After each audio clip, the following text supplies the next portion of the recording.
It sounds like when somebody reads your resumes if you're all done. And I decided to call this unfinished because I think I must have been in my late 20s, and we went to see a woman who probably was the age that I am now, and she talked about going to finishing school.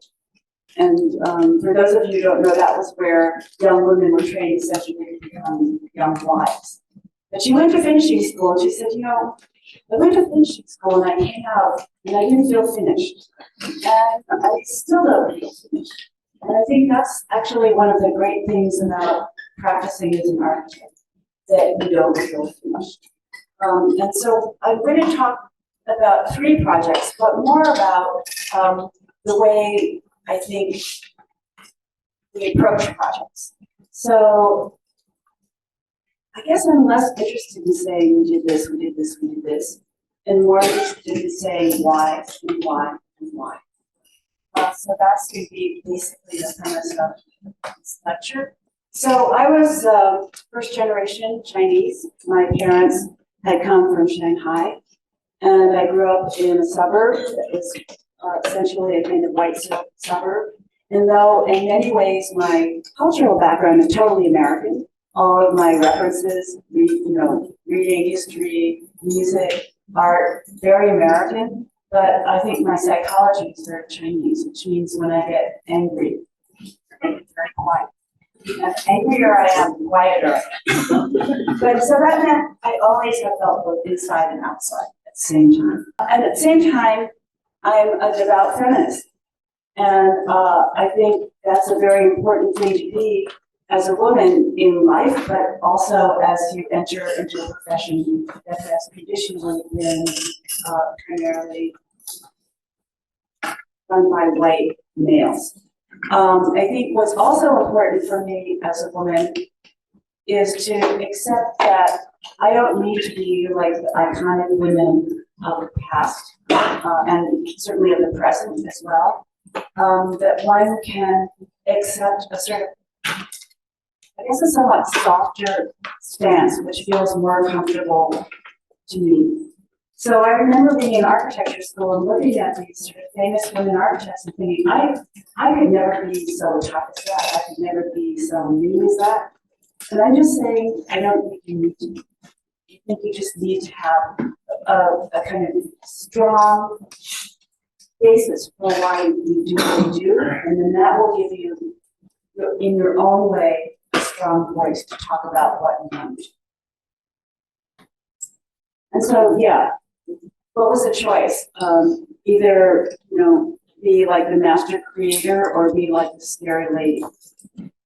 I mean, Maria Callas more than a scary lady, but it's just that having those as your sort of models is pretty daunting for everybody. So architecture has always been seen as a kind of straight line. It's like you get on that line and you have a goal, and you're in architecture school and you come out and you practice in a certain way and you do things in a certain way and you step down the line towards that goal. I think it's actually much more tangential, that you, in many ways, don't plan things out, but follow things through. So it seemed very much like an idea of a kind of whole and complete circle.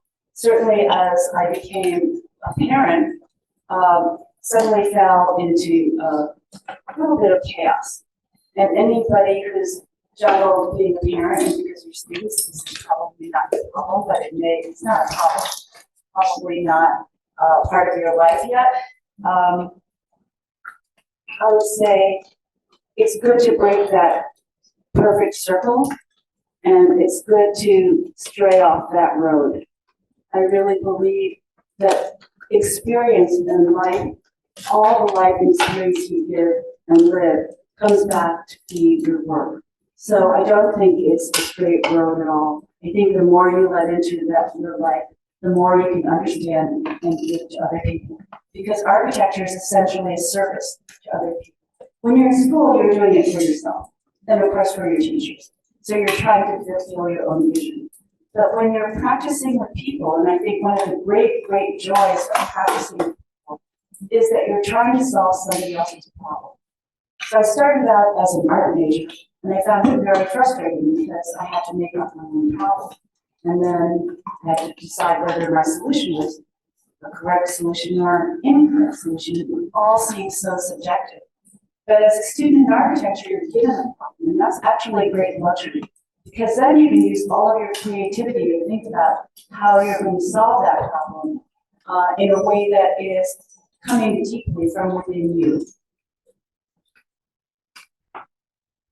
So I want to talk about a few deep strands that run through the work. One of them is an idea of interiority. So I was speaking with Al about how often, and we are in a world of images. So I said, sometimes I just feel like I'm living in an Instagram world of architecture because we're surrounded by this sea of images. And I will say to you that you can never really judge or have an opinion about a building unless you physically live there, because images are there to tell you a story, and often they're not true. But we live inside buildings, and we experience the inside of buildings, and we look at the outside of buildings, but we occupy the inside. So this idea of interiority, I think, is very important to architecture. And this was a drawing that I did for an ideas competition many, many years ago. And it was to make a proposal for Columbus Circle, which is in New York City. And my proposal was, since Columbus was looking for a way to China, was simply to dig a hole all the way to China. And at that time, well, not at that time, but when I was growing up, there were no relations between the United States and China. So I never saw any relatives until the early 80s. And there's always a story that if you dug a hole deep enough, you could go to China. So as a child, I always thought, well, that would be the way to visit family. And then, of course, these incredible drawings by Leonardo da Vinci about interiority and how there's this sort of gestation of a kind of life happens certainly on the inside. Your whole, everything is being held on the inside. So there's huge importance and also kind of wonderful mystery about the sense of inside when everything is not necessarily revealed on the outside. And this is a rock-hewn church in Lalibela in Ethiopia. And what was really amazing about this is that you came upon it and you didn't see it coming out of the ground. You only were able to visit it when you walked down through a channel that was cut into the rock. And these were actually cut from the rock and then excavated from the inside to make these churches. This all happened before the rise of the Roman Empire. So these are very, very ancient Christian churches. And there you can see the sort of channels that you walk down in order to get down to the lower level in order to enter the church. So this idea of the interior experience and maybe a diminution of the importance of the exterior is very much kind of hallmark of how we think about things. And then there's, of course, a kind of interior experience. So many of you may know this is one of the most famous gardens in Kyoto, Ryongji. And it is, when it's not overrun by a huge number of tourists, an extremely contemplative place because you sit alongside it and there are these small sort of islands in a kind of universe. And wherever you sit, you see 12, but they're actually 13. So one will be in front of the other. So wherever you sit, it always changes. I'm also very interested in the power of detail and what it tells you about the occupants and what it can give to occupants. So, Goodnight Moon a lot of people grew up with Goodnight Moon. It's a kind of soporific book that when you read to a child, if you remember it, slowly gets quieter and quieter and darker. But it does that by enumerating all the various details of the room so that you have a sense of what that life is like before, as a bunny, you fall asleep. And then I always thought that the illustrator for Goodnight Moon must have been thinking about this Carpaccio painting, because it's a painting where one saint is contemplating the death of another saint, which he sees in a vision. But when you start to look around the room, you start to see all the details that tell you, what this person does. There's an astrolabe. There are a series of important books. There's a little white dog. So these are all clues to the life that's lived inside. So this idea of detail and how it animates life is very, very powerful. This is a house that has a stairway that is carved from a tree trunk. As you can see, it's quite natural. And I always thought it was quite great because it was a stair that you could descend and then you could go back up to another part of the building, or you could continue descending down. But it's extremely sensuous in that when you walk down the stairway, this handle is primarily carved wood, and then all of a sudden your hand feels quite cool, and you're looking at the stairway, and the wood has been let into a very big tusk of fiber. So you feel the difference between the bone and the wood. So sometimes details are not only visible, they're actually tactile. And maybe those are the most memorable.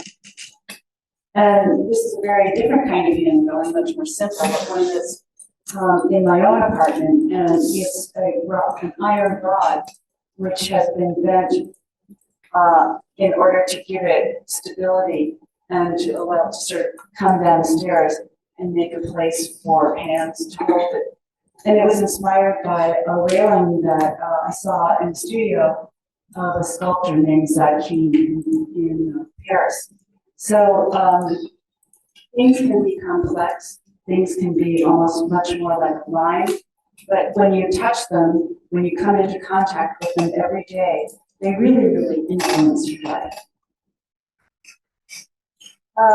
So before I talk about these three projects, I wanted to talk about what is the ethos of the studio. What are the things that we believe in? And that's what I was saying. When you feel that you know what you believe in, then your voice can have a power which doesn't need to be necessarily loud. So the first one, as you can read, is to begin from the inside, and that's sort of really what the second one, and it's one certainly that we're all aware of now, is the importance to honor the land. I just came back from a student trip where I took students to Sitka, Alaska. And it was an incredibly powerful experience because we were there learning from Tlingit teachers who are primarily women, so kind of matriarchal society. And in the Tlingit culture, there is no separation between a person, a fish, a bird, a mushroom. It's all part of one entire mesh. So you're all meshed together. So we were walking through the woods, students and this teacher, and she looked down and the fish were spawning, going upstream to lay their eggs. And so it was mesmerizing because you saw this stream of water, and there were these fish. And they were actually kind of swimming in place because they had to gather up their strength before they swim against the current. They're always swimming against the current. And every once in a while you'd see, a really tired fish that had given up, and that fish let go and started floating backward. But she looked down and she said, I am from the Crow, Moite, that's the two major groups of Tlingit culture, and my clan is the dog salmon, and this is my family. And she really meant this was her family.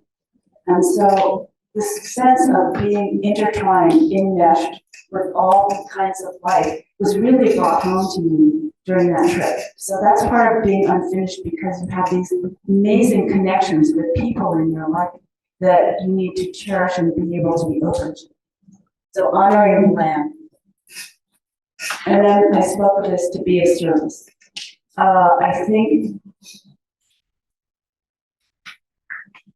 during the times that have been so troubled, I think a lot of young architects in school who are training have said,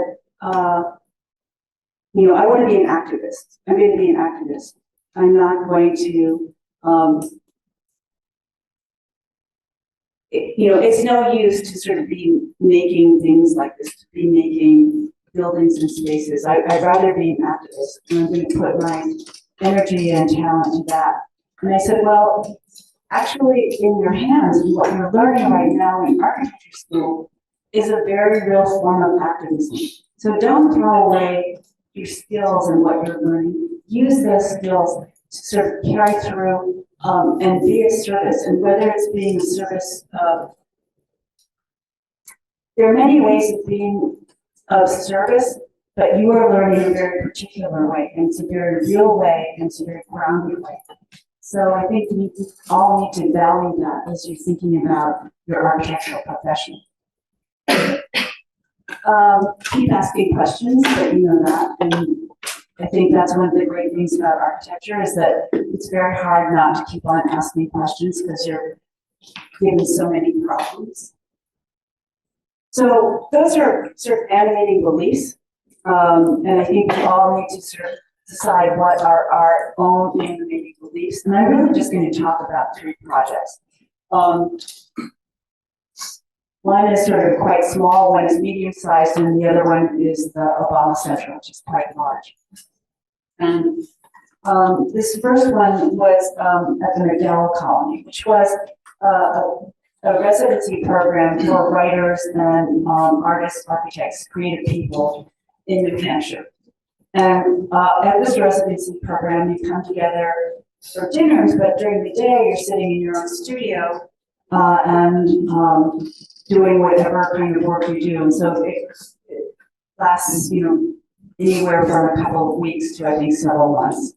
But it's about doing separate work and being communal. The one place that they could get together besides eating is in this library, which was not very, it's not a very prepossessing library. It's kind of this dark little stone building, but it was the place where they would all come together. It was no longer working for them because it was too small, and because the books were stored in a room with a fireplace, and that wasn't working, and the HVAC system wasn't good for the books, and the books were becoming more important and therefore rare. So they asked us to come and make an addition to the library at McDowell Colony. And one of the things that we always do is spend a lot of time in the site. And one of the great things about the site was the presence of this rock. And so the building that we made is a quiet building, which is a place where people come together. So the books are there and the people are there, and then they will have lectures in what used to be the old library. So what you see at the top of the screen is where the food is served, and what you see at the lower part of the screen is the existing library with the new edition. The new edition really tries to be subservient to the old edition. It's sitting behind the old edition. It's trying to be a quiet partner. And so often our ideas are a combination of digital and hand drawings. We find that we can communicate quite fast with hand drawings, and eventually, of course, we're not foregoing the digital tools, things get translated. But communication, at least in our studio, works actually much more efficiently with our hands. So the program is really about a small kitchen, a place for entertaining, book storage, and then separate desks where people could be in the same room but could be working together.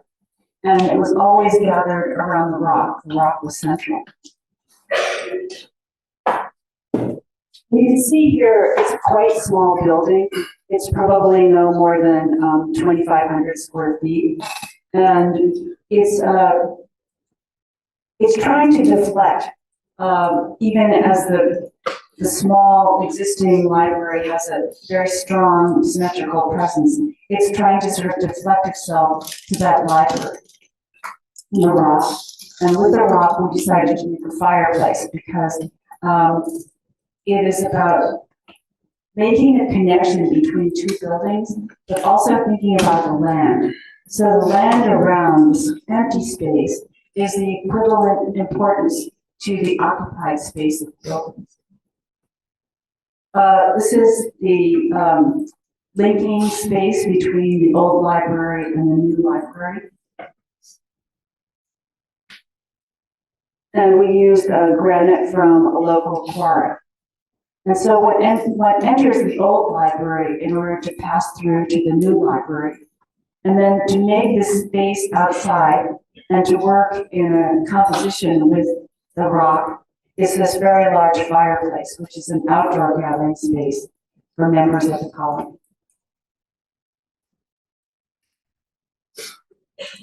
And so this idea of the detail and making intimate spaces, I think in our lives, we both crave a sense of openness, but we also want a place where we can get away from other people and have both of them at the same time. So this was a place where you could pull a curtain and you could screen videos.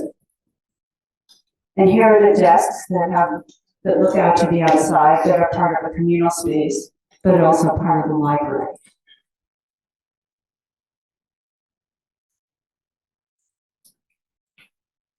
The second project is at Bennington College. And Bennington has a very wet spring season. It's the mud season in Vermont. So what they do is they send the students out to various sort of programs that students sort of create around the world. And so, and that program is seen as the advancement of public action. So they wanted to have headquarters for that. And we made a small series of buildings, actually 3 buildings that you can see in red on the site plan. One is the rectangular building is a place where scholars can come and stay for periods of time. The larger square building is where the students gather, where there are classrooms and also offices. And the small building is a kind of off-the-grid building, which is a contemporary building. But they all come together to form a complex. And it's something that you'll see in the Obama Center too. The idea of making a place rather than making an object. And so if possible, we like to break the project down components into separate pieces so that they can then form a place within themselves. So the outdoor space unites them.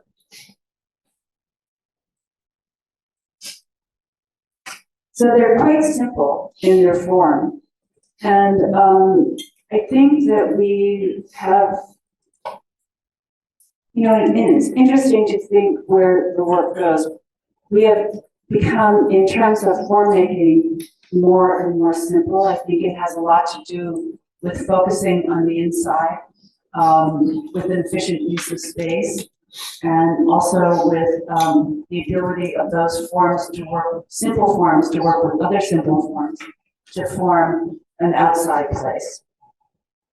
So you can see that there are several rooms, bathrooms in the long rectangular building that all entered from the outside. And that the gathering space has a kind of seminar room, series of classrooms, and then an outdoor courtyard, which is open to the sky. And then the small space, as I said, is a sort of contemplative space, and it really is off the grid, so there's no electricity in that space, it's only natural lit. while we were there looking at the site, we saw these pathways which were in front of an old church. And they were so beautiful because they were all different kinds of marble. And marble was quarried in great amounts from Vermont. And there are many, many different marble quarries. As state houses at the time were being built in marble, the quarries were very, very busy. When granite became more popular because it is stronger, the marble quarries started to lose their business, and many of them shut down. So we were able to find a place that bought up all of the old marble from different quarries. It had been quarried maybe 50, 100 years ago. And it was kind of like an elephant's graveyard of marble from all over Vermont. And so this idea of being able to use many different kinds of marble that had been quarried before was a very exciting idea to us. And the person who was able to fabricate it was actually a person who owned the quarry, who cut it into small pieces for tombstones at Arlington Cemetery. So the equipment kind of, equipment was really ancient. So there are these big leather straps that ran these pulleys that turned saws. So it wasn't water jet cutting by any means, and precision was not possible. So we decided we would take, actually only be careful, be precise about the size of the blocks, but the depths of the blocks varied. So we decided we'd accept the differing depths of the block on its face. So the face itself is not completely flat.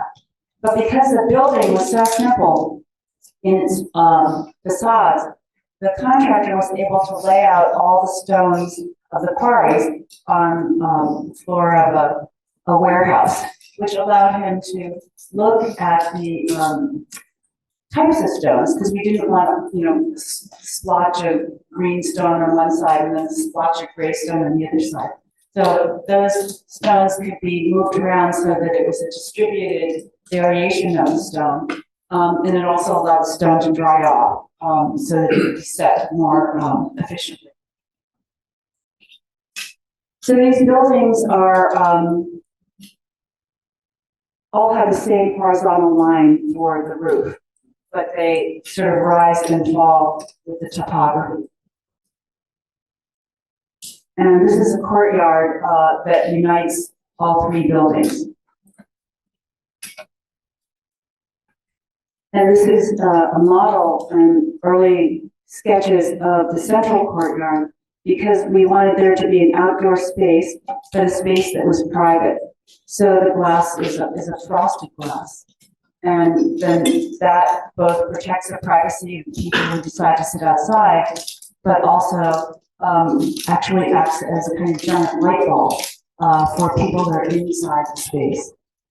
It has a small water fountain, and a quote by Adlai Stevenson. This is where people come to gather to talk about various issues that are focused on the advancement of public action. And it's both people that are academics, but people from outside the community. And here you can see that the depth of the stone is varied because of the inability of the person to cut it. And that's one of the great things about working with the people who do the construction, is that you don't work against them, you work with them. And you understand the capabilities of what they can do, and things that you might never have known about, they teach you. And so it becomes much more of a collaboration than simply handing down directions. And then we made each of the places to live different, and we hope in certain ways interesting. So this one had a separate soaking tub. This one, all the tiles were done by a ceramic artist. And they all look out to the landscape. So we did all of the interiors for this project as well. And then this is the third building, and it's really tiny. And so one thing that's been very, very interesting to us, and we continue to pursue it, is how light is brought into a space. And this is obviously a fascination that architects have had forever. So architects are always thinking, how do you bring light into the space? And this is particularly important because it is not, there's no electricity, so there are no light fixtures. So there is a rolling hatch, which opens and closes so that you can roll it back using that wheel there and open the hatch and allow natural light to come in. And it's really a place to just sit and be. So now this is where most of the images occur, and it's the Obama Presidential Center. It's under construction. So it has probably another 2.5 years to go, and is one that is obviously very, very meaningful to us. So we had to send in a what they call an RFQ, request for qualifications. And in that you show work that you've done in the past, and you talk about how you would approach it. And people from all over the world sent it in, and then it was cut down to 7 and it became a competition. But from the very beginning, we felt like we wouldn't ever be able, and competitions are so hard because we wouldn't be able to really know what was needed without having a deep relationship with the clients. So the biggest question is, how can a building represent vision?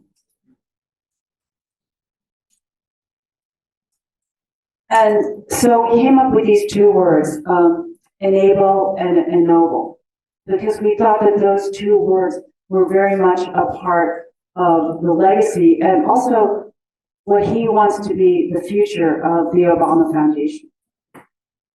So the image of the inauguration, I thought was the word ennoble. It was very ennobling for our country to elect this first Black president.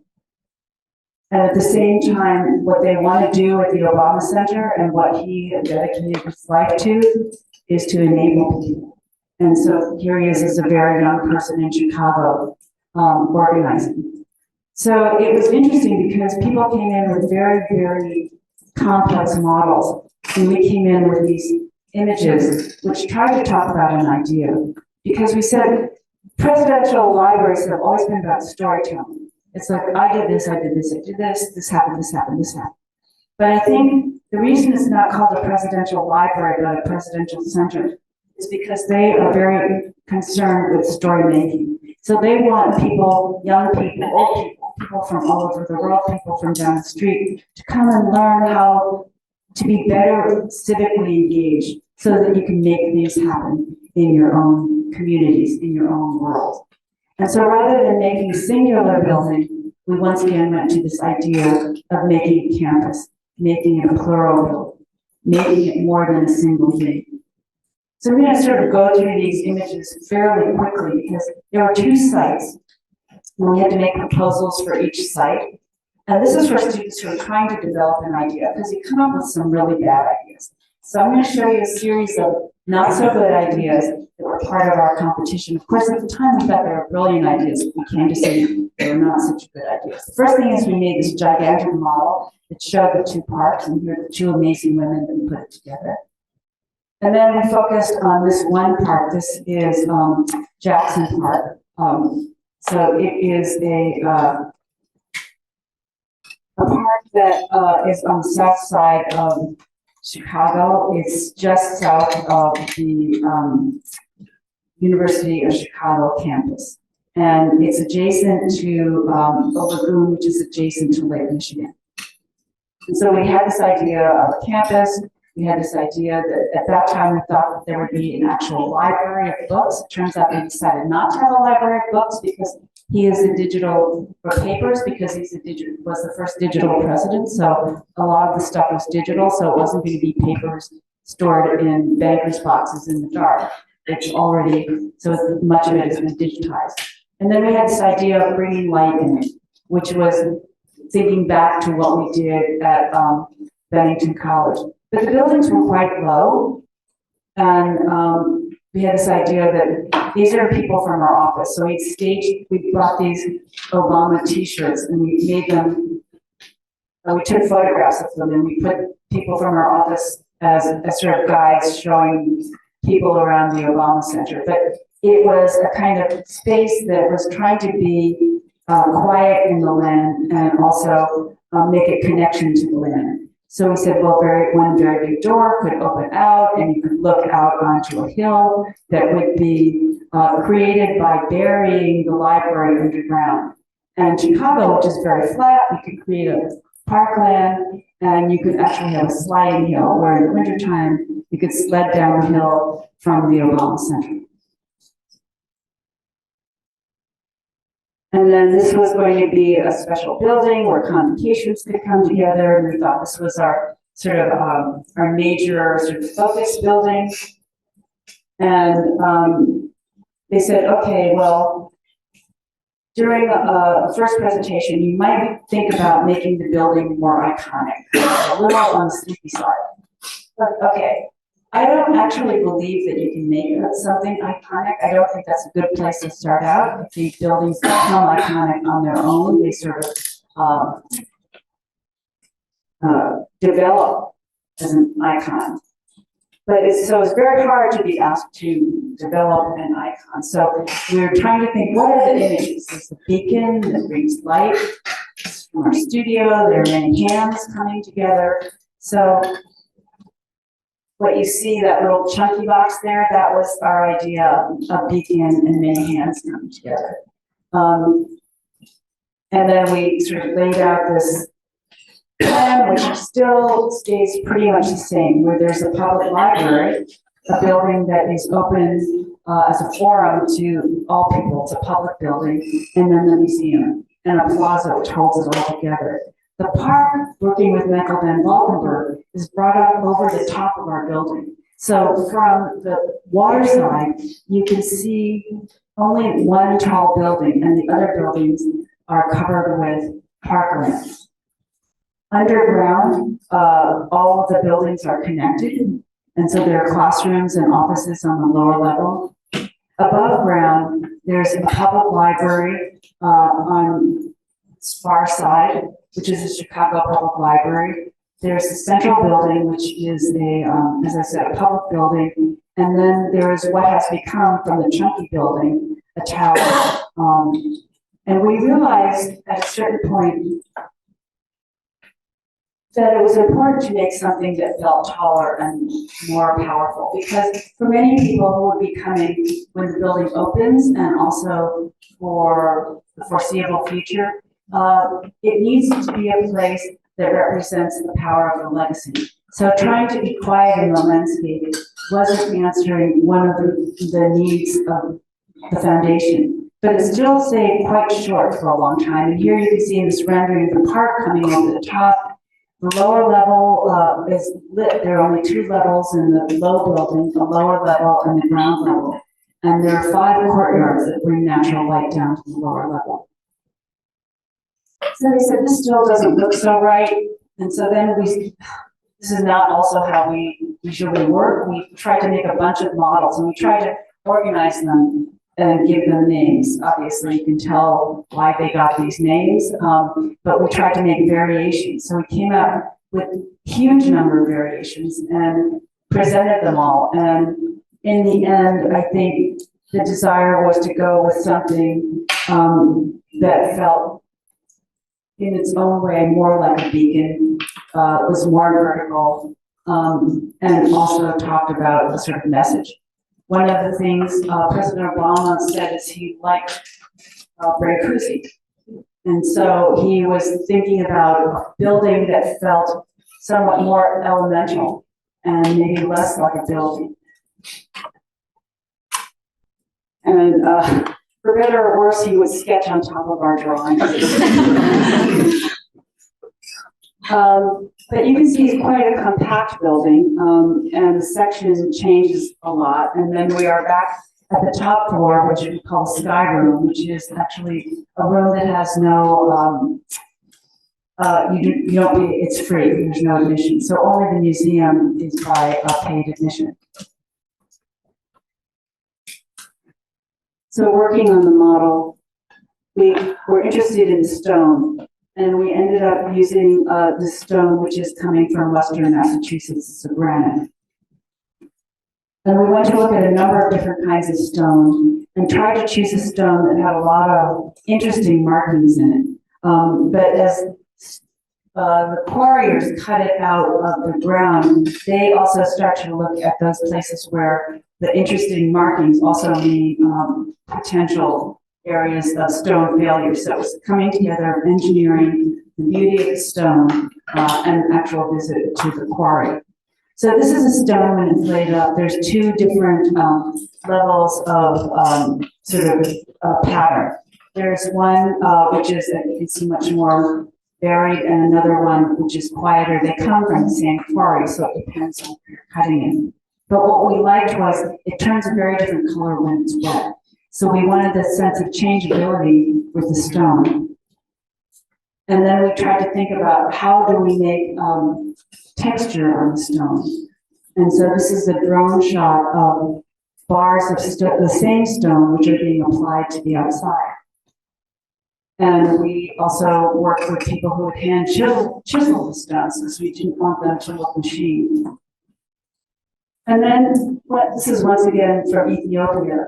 We bought this rock, and it could have, it could be 5 years old, it could be 100 years old. I didn't care, because it fits in your hand and feels very, very powerful. And it has something written on the outside of it. There's a message there. So we started to think about the top floor. And at first we had sunscreen because it's facing west and south. And we wanted to make sure that the sun didn't blast people out. There's a lot of glass up there. But then slowly the sunscreen we started thinking about letters and actually started thinking about words. And what the Obama Foundation decided to do was take a quote from the 50th anniversary of the March on Selma and the speech that he made there. So these letters are from the speech that was given. It's an excerpt. And working with graphic designers, Pentagram, we looked at a number of different ways of laying out the words. In many ways, it's not words that you read. It's just knowing what the words are, and you can go back and see them later. So there are large letters, small letters, and even as we're working this out. And this is something that you don't get a chance to do when you're in school, but you start to do when you're really making things happen, is you have to try to figure out how they happen. So these are precast panels that are of concrete that are cast separately and then held up by a steel structure. And here we're looking at the places where the steel structure is attaching to the actual structure of the buildings. And this is what we imagine it will look like when you're on the top floor. And I always like to think of these sort of like being inside the mind of President Obama. And here we are looking at these cast in place letters. This is Michael Van Valkenburg's plan for all of the activities that will happen in the park.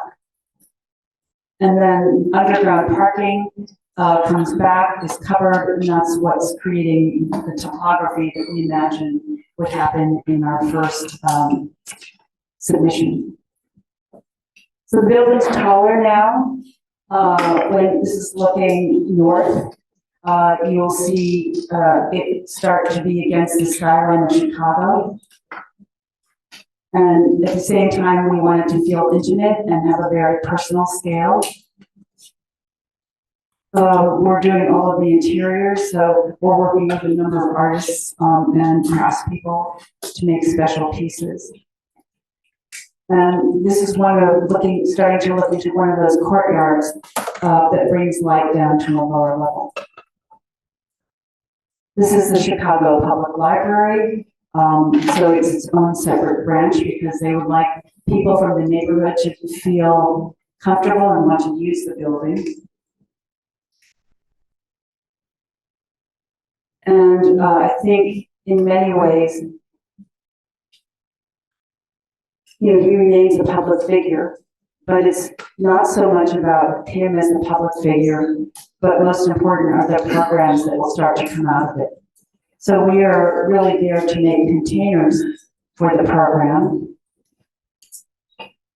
And I disavow this video because the foundation put it together. But it does start to give you a sense of the entire park, which is a 20-acre park, which has been created with Michael Van Valkenburg's studio. It unites the park with the water because there was a very large road that cut through it. And it also will hopefully be, even for people who never go to the Obama Center, a positive thing for people who come to visit and who might live in the neighborhood. So it really is trying to make the neighborhood a better place, even as it's making home for the Obama Foundation.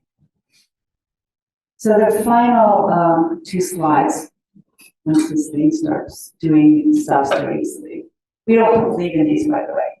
I don't believe in the fly-through. Nobody understands the buildings, but hopefully, and here we go through the trees.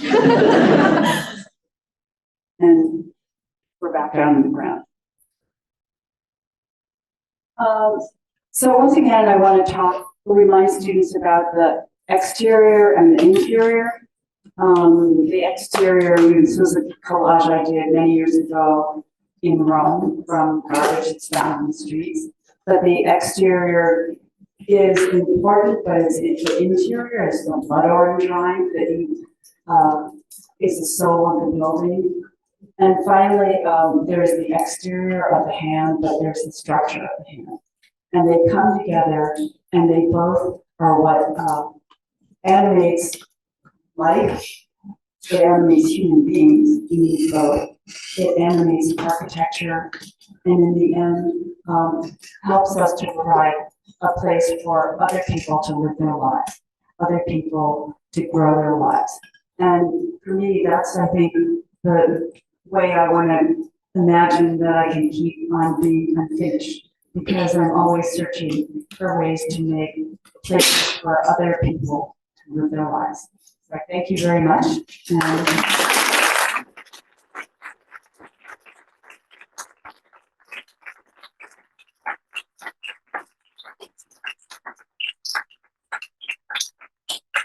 I'm ready for 1 o'clock class. So. Okay. But I do think we have time for some questions. So if we want to take any questions from the crowd, okay, I see a bunch of names. All right, we'll start up here with Jimenez, and then I'll see. Okay. I think you could always a long time listener, first time caller. No, I always wanted to ask, a material library is still a library. Whereas I guess there's a myth that the Inuits have 50 votes for the word stone. We have for sure more than 50 for wood, for example, for sure. And I ask this also because a good writer with access to a word library will be able to, let's say, reconstruct references into an essay. But the question to you then is, into your mind, what constitutes a good library material?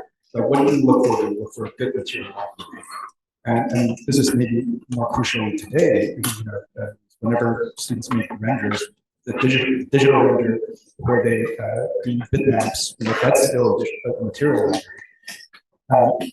The second part of what makes a good library is you as somebody who, let's say, reassembles the material as well. Material, let's say.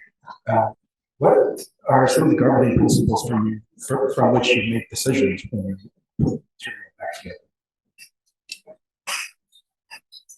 I feel like I have to be the Marie Kondo of sample library. You may not know Marie Kondo is the person who tells you that if you don't love it, if it doesn't sing to you, throw it away from your closet.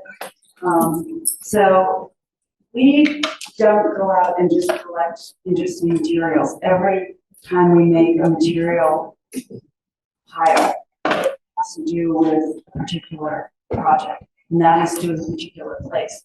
And so, and that has to do with out of stone with the stone that's part in there. So it's always targeted, and we get many samples. I mean, sometimes I feel like the floor is gonna fall through in our studio because there's so much stone. But there's something, and I'm not asking you to do this now, but as you work through your class, if you go into an old concrete stair that's a cast-in-place concrete stair, it could be like, no, architecture school, I think is years old, I don't know. But anyway, it still smells like concrete. You can smell it, smells like concrete. So there's something about the tactility of real stuff that it either moves you or doesn't move you. So that's what I meant by the Marie Kondo, because we get a lot of samples because we're doing a lot of research and we ask for things to be sent to us. And if possible, the best thing to do is go to the place where they make it. So the best thing to do is go to a quarry because there's stuff there that you'll never see. You'll never see in a stone show if you can go to a quarry. Or if you can go to any place where they make anything. There are ideas there that you wouldn't ever be able to think of. So it is always targeted and then you have to get rid of a whole bunch of stuff. So that was a very practical answer. It was like not, it's not philosophical.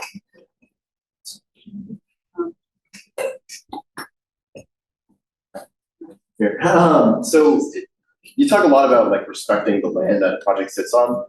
With a project like the Obama Library, which is situated in Chicago, but sort of is going to fall under a very national lens. How do you balance sort of respecting the land of Chicago, acknowledging that, with also the sort of greater American landscape as a whole? Well, it's very controversial when it was put in this park because the park was an Olmsted designed park, which was originally part of a World's Fair site. And I think that there are really big concerns about it will be a net zero building, and they're very, very thoughtful engineering. It is a building, and I know that many people are saying that concrete and materials like stone in the USC things to say concrete is death. And I understand that position, but I think that there need to be, one needs to build with a sense of permanence. I think we can't build with a sense that this is good for the next 10 years until it's torn down. So, and I don't think that's true of all buildings, but I think if you try to build with a sense of permanence, and that building can be reused. And I think in that way, it's more sustainable than building with impermanence, and that building is torn down and something. It's hard to be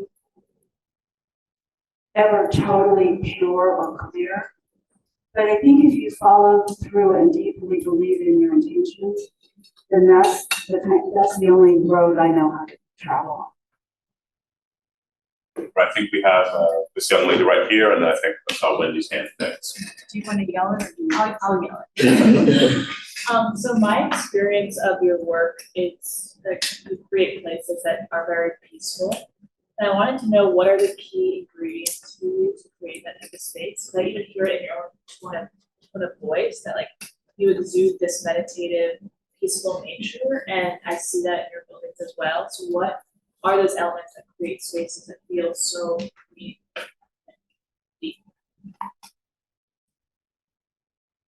Well, thank you. I think a lot of spaces have purpose, and things like circulation are often seen as how you get from one purpose to another purpose. And I think one of the great things about being a musician sometimes is to make spaces that don't necessarily have a purpose.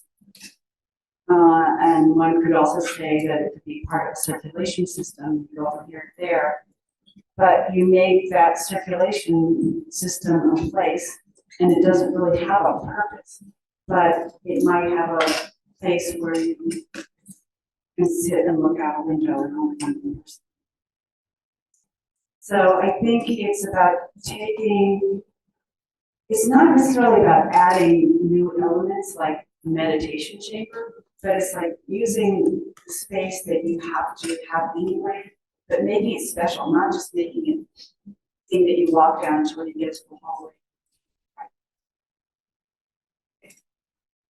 And I like to read books. So I think that's a very big thing, or read anything. I think reading helps people be quiet inside themselves. All right, I think Wendy was next. Should I scream? I think people are screaming, but I can Do bring you the want mic to up to scream or you. do you want? I'll use that. Scream. That's- Similar human, long time admired of your work, and I also think there's a certain kind of coziness to a lot of the physical buildings that you built, and I spent like literally days and hours at the McDowell Library, and I love the materiality of it. One of the biggest questions I have with regards to your own project is, it kind of piggybacks to your next question. What are your views to imitation materials? Materials that are not of its own origin, but then looks or feels. As this is a huge trend towards contemporary architects like Jennifer Bonner and others that are very interested in something that might look like one material, but perform very differently. Your take on that? That's such a tough question.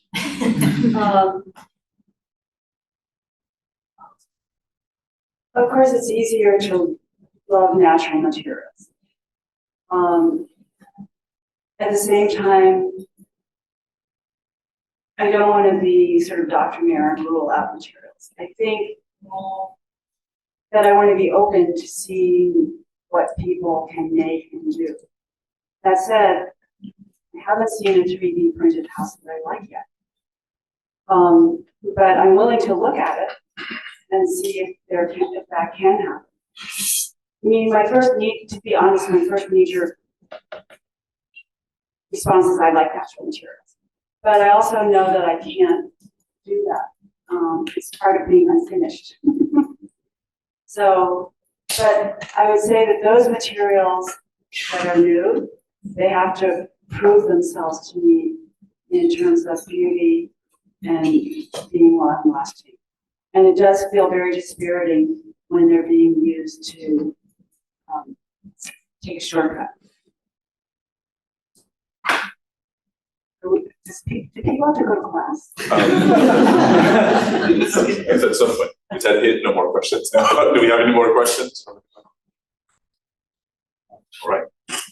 So my passion is really for storytelling. So when you made the distinction between storytelling and story making, that was like really exciting. Because I was like, that brought words to a concept I think I'd thought of before, of the place almost being the fodder for the stories being made there. I guess I was wondering if you could speak a little bit to how narratives and how kind of almost anticipating narratives goes into your design process.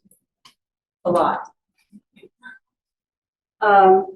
So the question was, how do narratives go into our project? How do they? I think a lot of times, I mean, just for almost any project, it's not necessarily a story. Sometimes it's an image, but often it's a kind of story that I tell myself about the project. And to go back, it's not being literal. It's not like making a house out of straw and brick and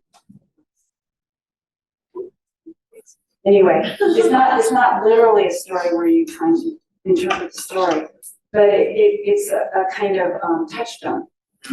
So you have a story or a thought or a line from poetry or something that you saw on the way here, that if you go back to it and look at your project in light of that, it keeps you, I think, more true to your original intentions. Because we all get waylaid by, the little problem here, and how do you go up this, you have to go up 5 inches here and, you have to have 2 means of egress and all that stuff. But if you go back to that every once in a while, it helps you say, okay, and back to that piece. So I think stories are very, very important. Yeah. Just to echo Wendy's observation, Eric Nallman, who'd been to McDowell, who's over there, suggested I go in the winter and you'd walk, which was awesome. You'd walk there in the snow, it was in Adams, and show up, take your boots off. And you were in this vessel, like an instrument, snowing outside. And I don't have any memory of a library that was so impactful to me as the James Baldwin Library. It was so comforting and it transported you. It did what a library should do, that you felt so comforted that your mind could go somewhere else. But you were so grounded to the material. It was this interface between nature and humanity that I just want to compliment you. It was an extraordinary project. Thank you. Well, thank you. That's very, very moving to me. I mean, I find it so weird to get up in front of people and just sort of blab on and on. But I think what I'm trying to say is it's not the thing, it's the experience, it's not the person, it's what's left behind. And it's what you just said about being there. That's the most important thing. One more thing. Okay. Billy, could you just say a word or two about your San Diego project? Because that's one project these students could go see and maybe put a context on it. Sure. That was our first big kind of grown-up people project.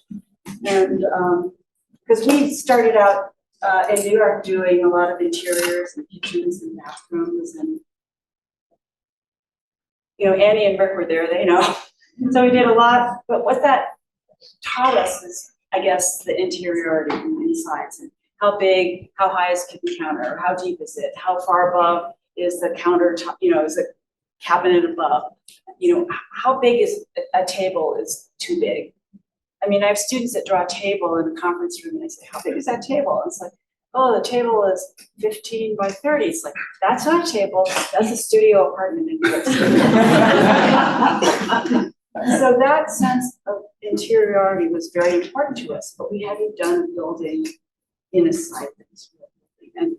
And Dr. Edelman was a kind of iconoclast, and so he was a neuroscientist. And he was also a musician, so he believed that people needed to have a place where they could listen to music as well as scientific lectures. So it was a series of laboratories that were made for neuroscience, so it was wet labs, dry labs. And once again, these ideas keep on coming back. So the earth comes up over the laboratories, so they don't stand as separate buildings alone. Then there's an administration building, and then there's an auditorium, which is they use for chamber music. So during that time, this was part of Scripps, and during that time, Dr. Edelman's no longer alive, neurosciences lost their funding, but it's being used by, they're doing, what is that, studying the teeny tiny objects where you have huge electron microscopes. So they're reusing the laboratories to do that, because the buildings were built low into the ground. It reduces a lot of vibration. So it turns out that it works well for that kind of research too. So it's there. You'll see if you go there, it's an early look. It's very much about the interweaving of architecture and landscape. The plaza is very important. People believe that this idea of walking and thinking with colleagues, which is very sort of classically Roman, was the way that people could experience. And that's in the way. Time for one more. Okay, we have time for one more question. You're not allowed to leave until something. Can I make a comment on the San Diego project? Because I always like going to the SALT and going to neuroscience. Because both of them are, to me, about a certain kind of interiority and about a placemaking that doesn't, at SALT, the building and the courtyard are equally formed, right? You think about them as a 50-50 in some way, depending on what time of the day you go. And then at neuroscience, like you said, it's Roman, it reminds me a lot about, like, depending on where you go in the courtyard, you get a different proportion between the figure and the ground, or the space of the interior of the courtyard versus the thing that formed the courtyard. And the buildings come into that with different forces. And I thought that it was really great to visit both at the same time. Neuroscience reminds me a little bit about Preston College, Ellsworth project, which is, but I would encourage the students to go to both and kind of do a comparison. Definitely the SALT is the mother. And so all of the work at the neurosciences in thinking about SALT. Did that conflict with the question? Yeah. Okay. Great. All right, well, let's all once again say